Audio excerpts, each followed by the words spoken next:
હાય friend, જય માતાજી. આજે હતું દશામાનું જાગરણ. તો આપણે આવી ગયા મામાને ઘરે જાગરણ કરાવવા. તો આવીને જોયું તો બાયું બધી ધૂન લેતી. તો આપણે પણ ઘડીક બેસી ગયા ધૂન લેવા. પછી ધૂન લઈને આપણે નીકળી ગયા.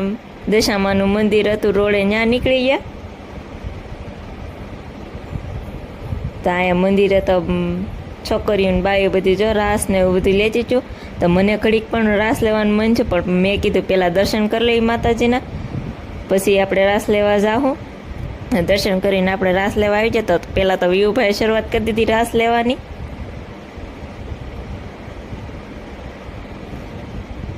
અને મેં પણ ઘડીક લઈ લીધો રાસ. અને રાસ લઈને આપણે આવી ગયા આઈસ્ક્રીમ ખાવા, કેમ કે અહીંયા બધા બેઠા હતા ને બધાને આઈસ્ક્રીમ ખવડાવતા. જો આઈસ્ક્રીમ પણ આવી ગયું. હવે બધાને દેશે દઈને આપણે પણ આઈસ્ક્રીમ આવી ગયું.